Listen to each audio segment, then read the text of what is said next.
Good evening, ladies and gentlemen. Thank you very much for joining us this afternoon for the last of our undergraduate open days for 2026. My name is Matt Thomas. I am the event coordinator for professional and continuing education. And in a moment, I'm going to hand over to my colleague, Dr. Cicely Marshall, who's going to speak to our undergraduate certificate on ecology and conservation. This is a Q&A session, so I encourage you to leave your questions for Cicely and William, who's our student representative, using the Q&A function, which is at the bottom of your screen. Whenever we finish the course presentation, we'll get around to answering a mixture of your live questions and some of the pre-prepared questions that we've received in advance. So, yep, please leave your Q&As in the Q&A function below. And without further ado, I will hand over to Cicely, who is going to speak on our undergraduate certificate in ecology and conservation. Cicely, over to you.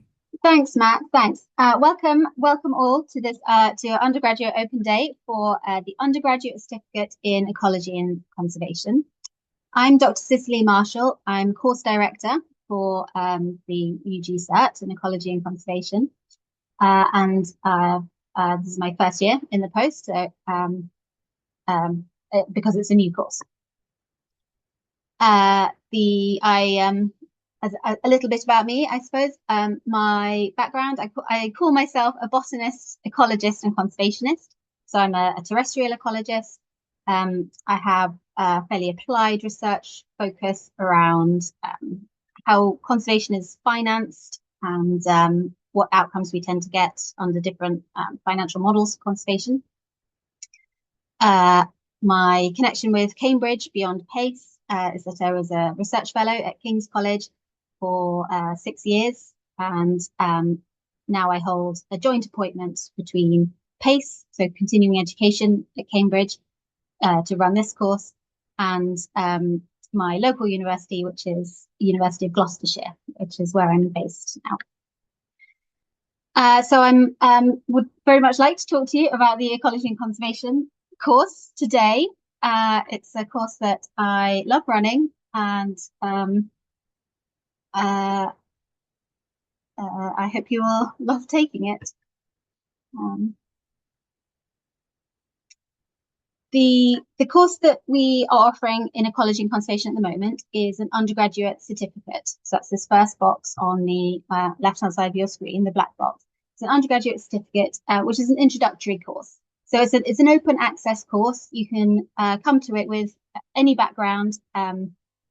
We have students are a mixture of first-time students who've never studied before, students who are have studied a first degree or maybe even a higher degree some years ago now, 10, 20 more years ago, and they're returning to education. Perhaps they're trying to shift career directions.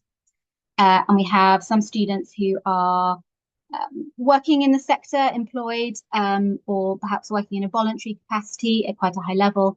And they like to take these courses to really build out their skills and kind of formalize their training on their CV in this area. So this course you come to from any background. You don't need any particular preparation. It's pitched at first year undergraduate level. It runs entirely online, and it runs over a year, but not over the summer. So our last teaching day is, I think it's June 9th this year. So it runs for 9 months over the year. I said it's completely open access. There are various language requirements, which I can go into if anyone's particularly interested in knowing what those language requirements are. And we don't at the moment offer undergraduate diploma or advanced diploma in ecology and conservation, although that might be something we would hope to build out in the future.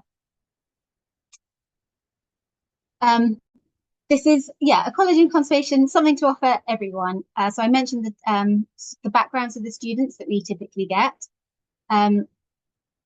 as a mixture of first-time students, students who are working in this area either as a volunteer or as or already employed, or they're looking to career transition. Those are generally the backgrounds that we get.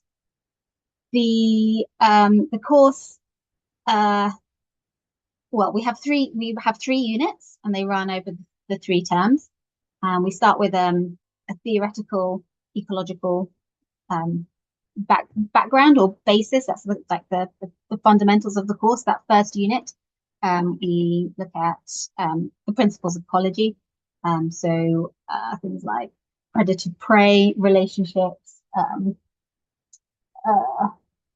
oh, William, William can join in with some other topics. They've flown out of my head now, but we do an introduction to ecology course at the beginning, unit at the beginning. The middle course is a data handling course where we introduce students to um, quantitative analysis skills. And we start from Excel and then we build up to using R, which is a statistical software package. And the final course is conservation management. It's much more practical. We take case studies.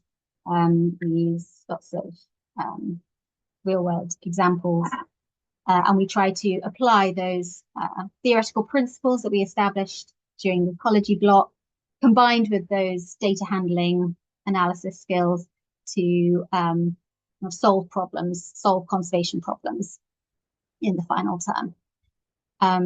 It's it's a level 4 first year undergraduate course. It's an academic program. It's taught by academics. So all your tutors are PhDs, doctors, and many of us, yeah, I'd say 3/4 of the tutors work in research. One of our tutors is a practitioner, conservation practitioner. So we have not entirely research academics as our tutors, but it is an academic course and we do have a research focus as tutors.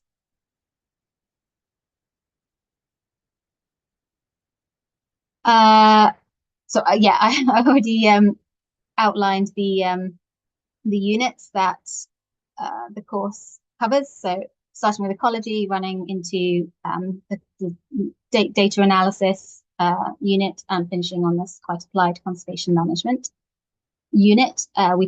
Each unit takes a term each, and they run in that order. Everyone does the same units in the same order. The teaching is a mixture of um, live teaching, online, uh, and then offline, what we call asynchronous study. The live teaching sessions, they run on Sunday afternoon UK time.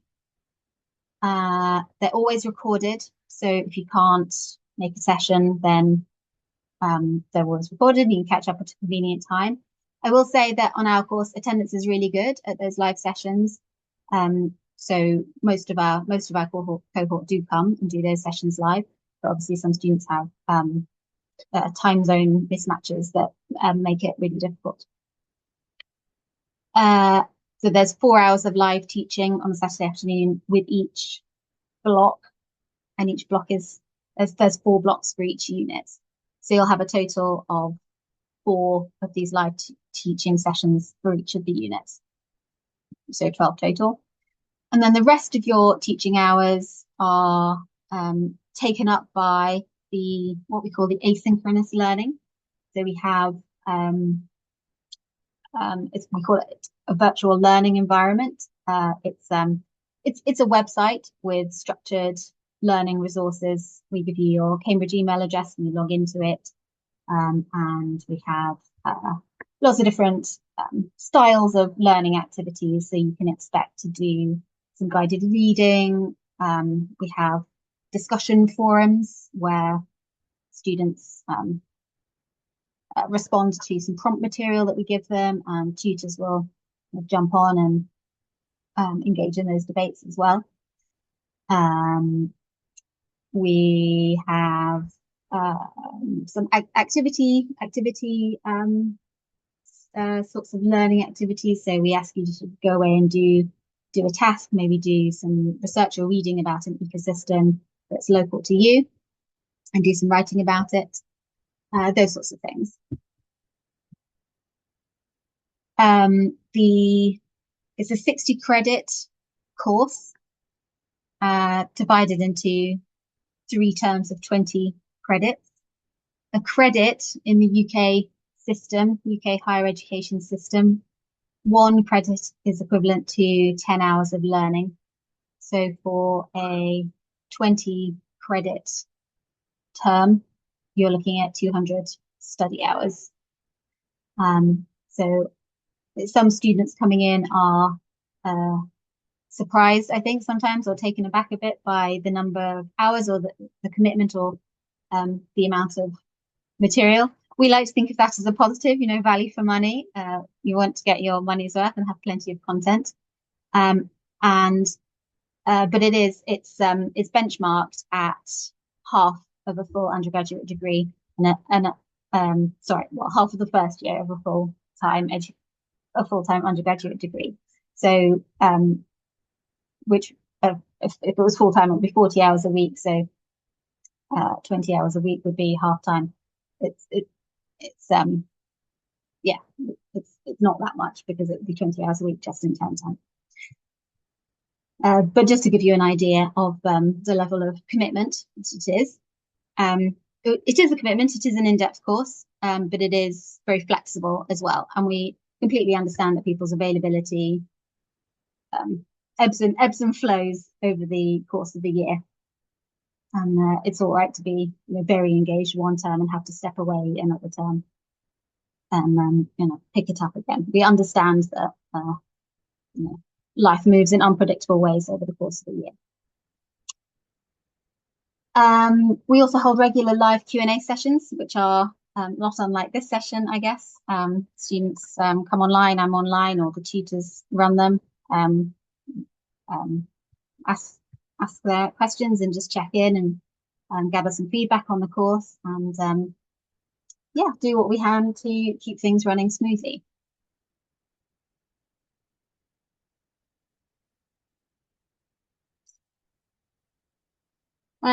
So that's what I wanted to say didactically about this course from me.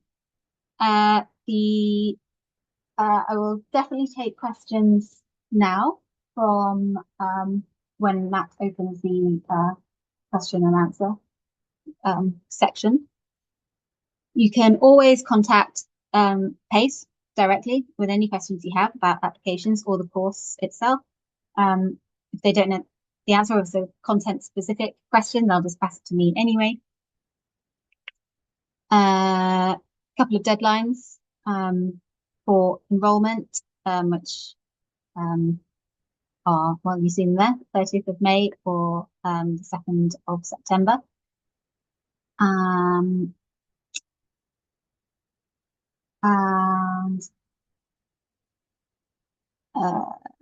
that's that's all I would like to say in this format. So I think we should move to questions now. And I think I'll stop sharing the screen so I can see you all and have a better conversation. So let me do that now.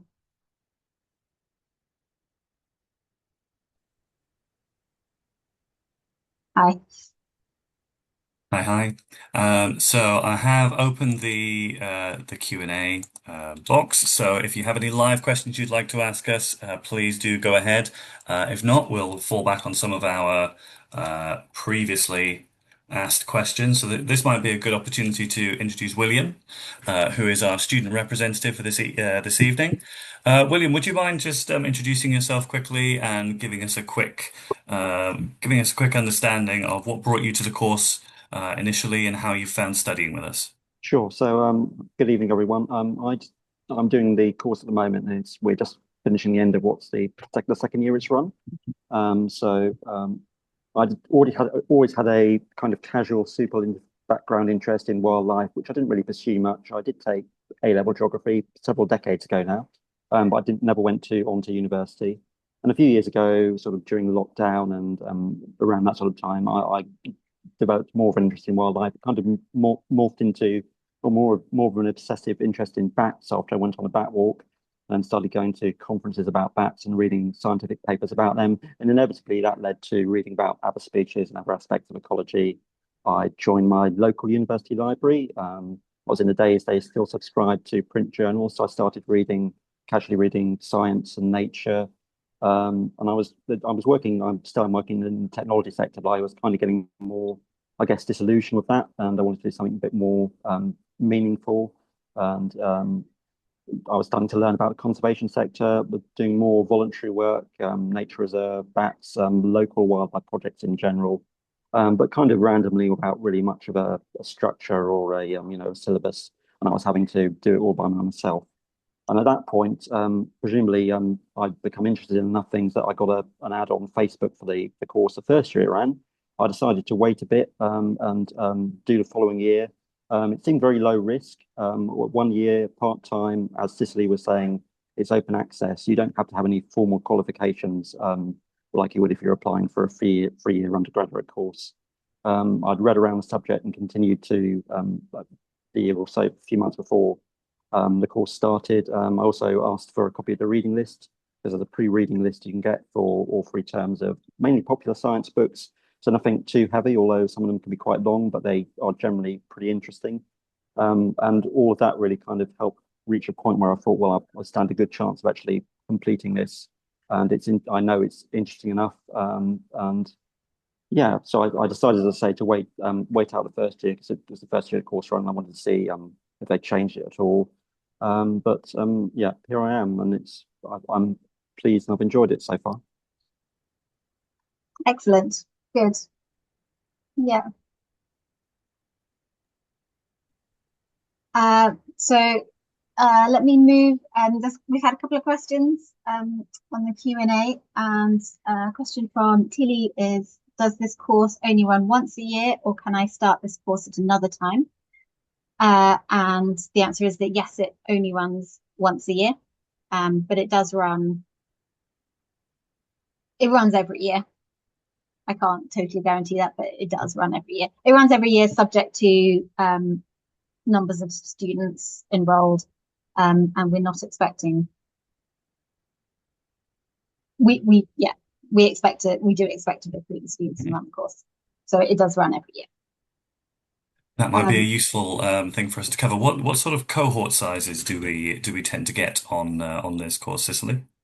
Around 20. Yeah, I would say. Yeah, we had 24 started this year. I think it was around 20 the first year.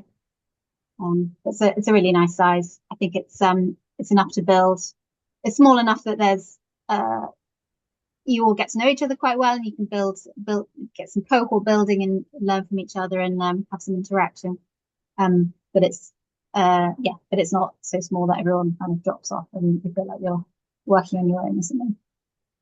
How would you characterize the William, the course camaraderie or course atmosphere? Yes, I mean, as I say, we get most people turning up for the live sessions, but not everybody's going to ask questions or participate really actively. So that means if you do want to ask something, or you do feel you're stuck on something, you've got a good chance of it getting answered. It's not like some universities, some subjects have massive course sizes. So as I say, we're sort of hovering around 20, and yeah, that works quite well. I mean, there's a trade-off between an online course and a real life course where you're meeting people. But I mean, it means you do online and distance learning doesn't mean you save a lot of hassle. I mean, a lot of money as well. So that's a benefit. And as you say, if you do, I mean, I've done most of the live sessions live, but there are one or two I missed, and you've got that flexibility to catch up. So that has worked quite well, I think. Yeah. Thank you, William. Yeah, I understand the students have a WhatsApp group and a community remote from the PACE VLE, which I'm not part of, which is exactly as it should be. And yeah, but some chance to have support and build a course and be a community that's slightly outside of the PACE confines, formal structure. In case it hasn't been asked, what are the application timeline differences for those of us outside the UK? I don't think there are any. I think it's a single, well, two deadlines, the May deadline and September deadline for all students. Where are our students from, Matt? They are, I'd say, half UK, half overseas. Is that about right, would you say? It tends to vary quite a bit between Yeah. our undergrad. Obviously, because our undergraduate portfolio is entirely delivered online, it lends itself to having a very, very diverse cohort of learners. We have people joining from all across the world. For undergraduate, yes, I would say it splits about half and half between UK and international learners. Just a quick addendum to what you were saying about the deadlines. Because I realized I didn't clarify that in the Mm. presentations. The first deadline is the deadline for receiving our early enrollment benefits package, which I've linked in the chat. There's a whole suite of benefits that you can get if you start your application before the end of May. There's not that long left now, but if you're so motivated, you can have a look on our webpage there. It includes a refund on part of the course, so a bit of a discount, as well as early access to a number of study resources that enrollers could access before they start their studies in September. So there's full information about that in the chat that I've just dropped in. That's at the end of May, but the deadline for all of our undergraduate courses, like you were asking, Cicely, is the 2nd of September, and that is across the board, whether you're applying from the UK or internationally. Yeah. Had a question from Andrea Cotton, who says, I'm looking at retiring from career as an oncologist. Uh, like William, I think, Speaker William, I'm keen to spend the next half of my life doing something quite different and impactful in a different way. How many students do you find are have a similar background or similar aspirations? And the answer to that is it's quite common. Yeah. Probably quarter to a third of the course, I would say. I think no, maybe a quarter, perhaps second. What do you think, Matt? William? Yeah, I'd say similar to my previous where I was saying Yeah, about the diversity of the cohort. That diversity is not just in where they're joining from, but it's in age as yeah. well. Our learners really run the spectrum from people who've just left school. So I think the only requirement for our application is that you're over 18, and we do tend to get people who've just left school in their late teens and early 20s, all the way up to retirement. I think we've got some people who are still studying with us in their 80s. So Yeah. we really do have a very, very diverse age range of people studying our courses, and they come from a similar range of backgrounds. It's sometimes people who are mid-career who are looking to transition, some people who have retired and are looking for kind of recreational learning, or just looking to, like you say, Andrea, like dedicate the the the the next half of their life to doing something very, very different.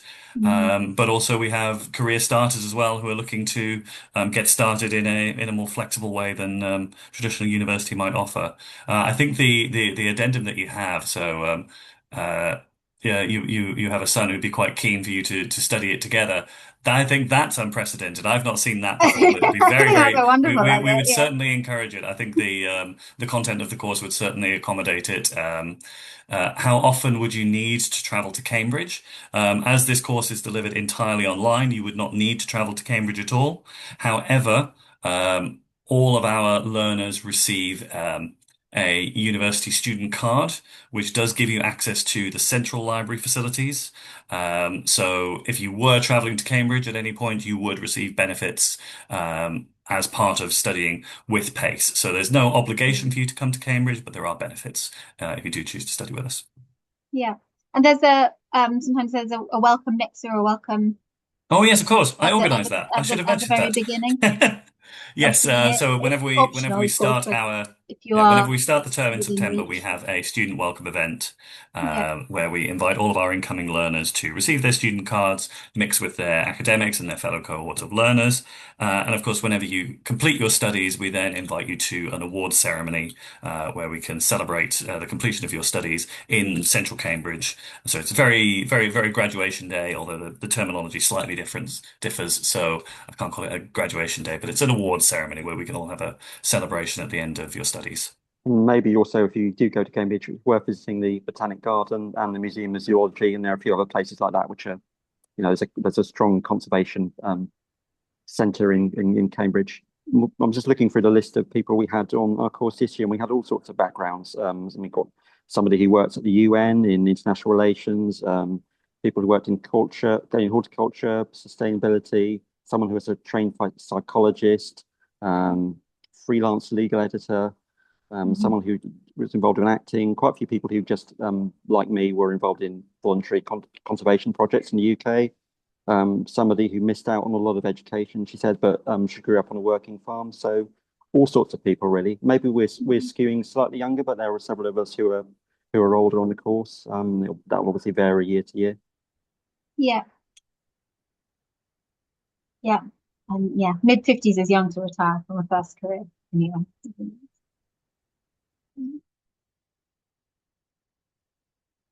Do you need to be great at maths to cope with the data part of the course?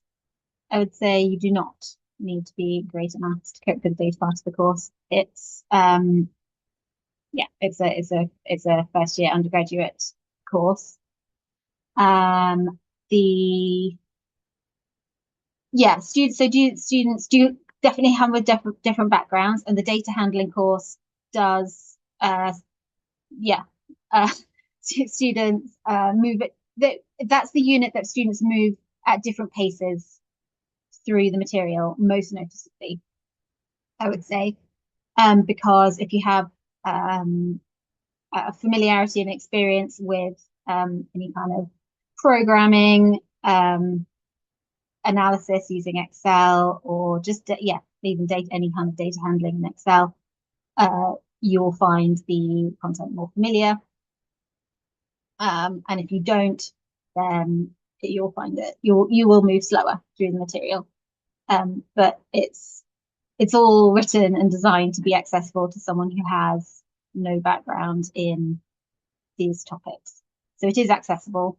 You can expect to find yourselves challenged by Unit 2 if you don't have much of a quantitative background coming into it. But it is manageable. Our students who um, would don't have a quantitative background have in the feedback they said things like it was tough, and I did uh, quite a lot of like,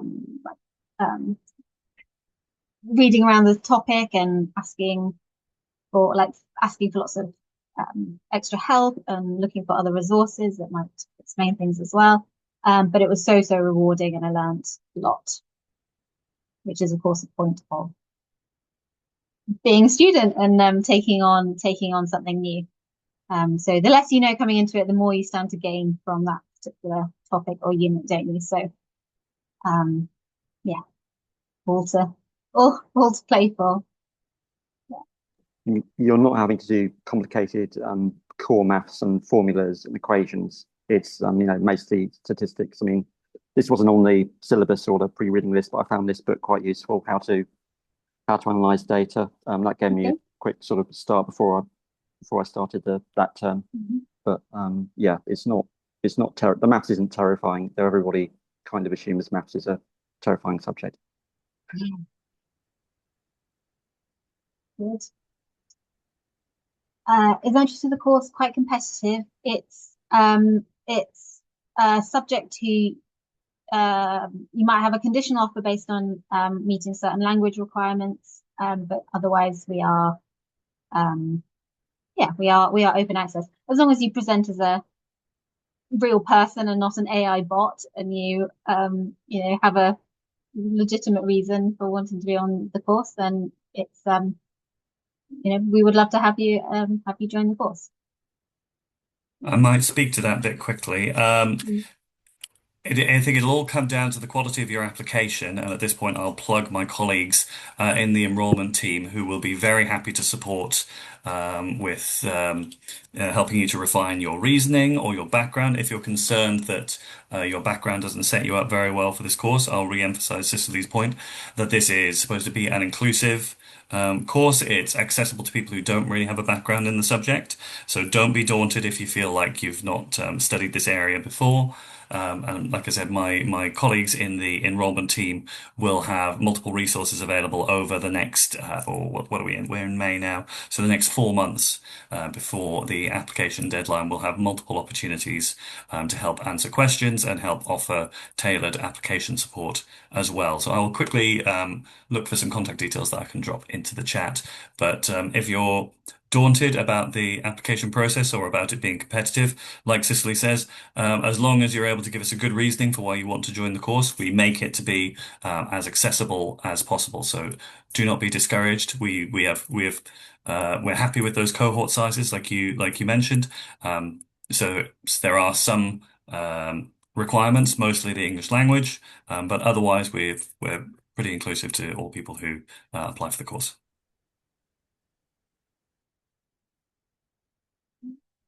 Yeah. Do you think this is a realistic qualification to pursue a career in marine conservation, or should I get a marine biology degree? I think the answer to that is depends what job you want within marine conservation. This is an introductory qualification. It's a starting qualification, but it is a qualification. So I guess you do it, you put it on your CV, and you see who takes you up on it. It certainly does. I mean, it certainly strengthens the CV, and it shows that you're serious and investing in a formal education, and you learn a lot of you part of the value is putting it on your CV and showing that you have taken this seriously, and but the other part is the education that you take from it and how it shapes your thinking and the extra skills that you come away from it with, and the passion that you take from it. Or maybe you think, oh no, actually, not really, not really sure I'm into this conservation thing after all. It doesn't happen very often. Um, yeah, but it's certainly a useful and relevant qualification for marine conservation, definitely. Is it sufficient? I don't know. It depends entirely on what you are wanting to go for and what stage of career you're at and what opportunities you're looking for. Um, the what you can do or what you could explore if you wanted a qualification beyond this one. So it's a 60 credit undergraduate course. So you can approach other universities that offer undergraduate degrees in ecology and conservation and ask if they will accept these credit units, these 60 credits, as part of the first year. If you wanted to take this experience and build on it, build it out into a full undergraduate degree. Or as William mentioned, you could see it as a sort of standalone way to explore whether studying is for you, whether this area is for you, before deciding, before committing to a full 3-year course. Yeah, I hope that gives some guidance.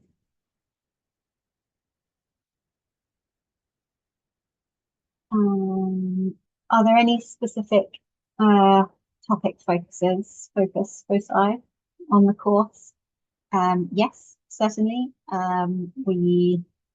The course is structured. Each of the units is structured into 4 blocks of 2 weeks, and each of those blocks has a different focus. You do a different block, a different block. So we are in the conservation unit at the moment, and we have our blocks are things like socioeconomics of conservation, how you success versus failure, so how you monitor and evaluate conservation programs, Um, yeah, those sorts of things. But yes, there's a curriculum, there's a syllabus that's defined and approved through the university. Yeah, teach the syllabus.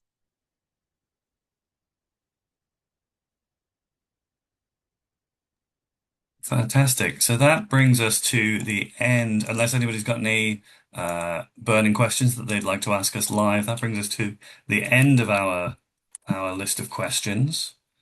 I'll I'll filibuster for another moment just to give an opportunity for people to write any more in. But I will preemptively thank Cicely and William for joining us this evening to helping us speak to the Ecology and Conservation course. Reminder to attendees to get in contact with us via enquiries at pace.cam.ac.uk if you have any questions about applications. There will be events occurring over the summer. We'll have drop-in events where people can ask their questions live. We'll also be scheduling some bite-sized lectures and some student interviews as well that can help to give a bit more of a taste of some of our undergraduate courses. You can also get in touch with us via that email if you have any course-specific questions that you'd like to ask Cicely or our academic centre team. This session is being recorded, so you will receive a copy of this recording in the next couple of days. But I will leave it at that and say thank you very much for joining us this evening for our undergraduate open event. Thank you again to Cicely and thank you again to William. And I hope that you have a lovely evening and we hope to see you studying with us at some point in the future. Thank you very much, everyone. Have a good evening. Bye bye. Bye.